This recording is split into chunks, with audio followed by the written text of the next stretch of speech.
Alors, comme tu es arrivé il y a que 3 jours, on n'a pas encore eu le temps de trop discuter. Je voulais juste te dire que je suis représentante du personnel en plus de mon job.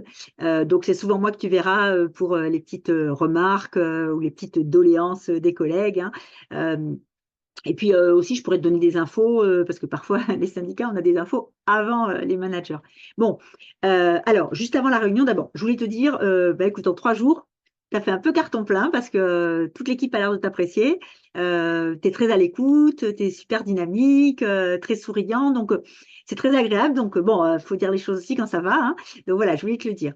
Et puis, bon, dans la réunion maintenant, il risque d'y avoir un petit souci. Donc, je voudrais déminer avant.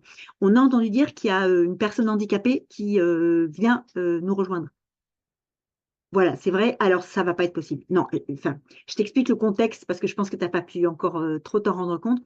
On est une petite équipe, super soudée, hein, mais on est au taquet. On est vraiment hyper chargé. Donc, une personne en plus, on ne dit pas non, évidemment, mais pas une personne handicapée. euh, la personne, elle va être forcément plus lente, tu vois, malgré toute sa bonne volonté, hein. Elle va retarder un peu tout le monde, il va falloir qu'on l'aide, qu'on prenne une partie de son boulot.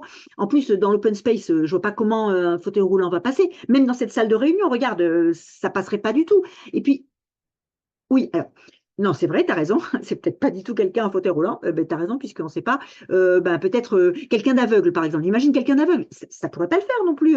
On est sans arrêt en train de bouger, on descend, on remonte d'un étage, on est. Oui, c'est vrai, oui, tu as raison. Alors, ça pourrait être quelqu'un de sourd. Bah, alors, quelqu'un de sourd, a fortiori, regarde, on ne pourrait pas discuter dans la salle de réunion, la personne n'entendrait rien. C'est toi la personne handicapée et tu es sourd. Mais tu m'entends bien, du coup?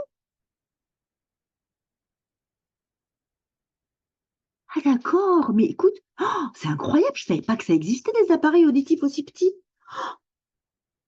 Bah, dis donc. Et dans les réunions? Ah, c'est ça le matériel qui a été livré. D'accord. Ah, ben écoute, alors là. Ah ben alors là, l'équipe va être sciée quand tu vas leur dire, hein. Oh, alors là, vraiment, mais jamais j'aurais dit que tu étais handicapé. Enfin, tu avais l'air tout à fait normal. Le handicap est probablement le domaine de la diversité et de l'inclusion dont on parle le plus en entreprise. Et pourtant, on a encore beaucoup d'idées reçues sur le sujet, hein. On pense tout de suite à un fauteuil roulant, évidemment, quand on pense au handicap. Et c'est obligé. Le logotype sur les places de parking, c'est un fauteuil roulant. Puis, comment imaginer qu'un manager bienveillant, dynamique, à l'écoute, soit sourd? Waouh! Bon, je vais préparer les autres vidéos. J'espère que cet épisode-là vous a plu. Je vous retrouve très prochainement pour un autre. Allez, en attendant, ciao, à la prochaine.